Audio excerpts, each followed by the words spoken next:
Okay guys, uh, welcome to my channel. Today I can show you to how to delete YouTube video in your YouTube account. Okay, you need to go into the YouTube.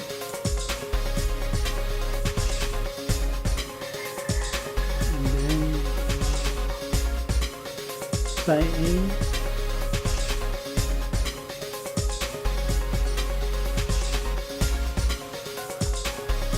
Login your account. Enter your password. Next.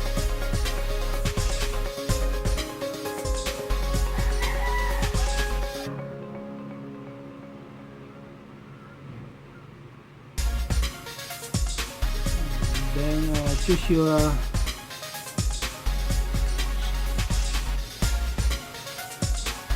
channel. Your channel.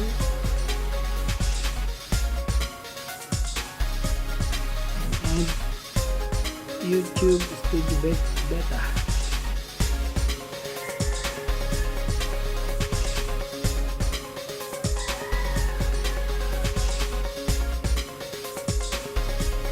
On the left side, go to the video.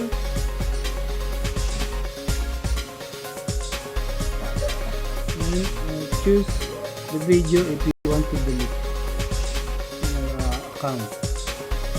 So, for example, like this. Do you see the three dot option? Click and then choose delete and check the box of I understand that deleting a video from YouTube is permanent. Check that and then delete this video, and then that's it, done. Thanks for watching guys. Please don't forget like my page and subscribe my channel. Thank you guys. See you on my YouTube tutorial. Bye.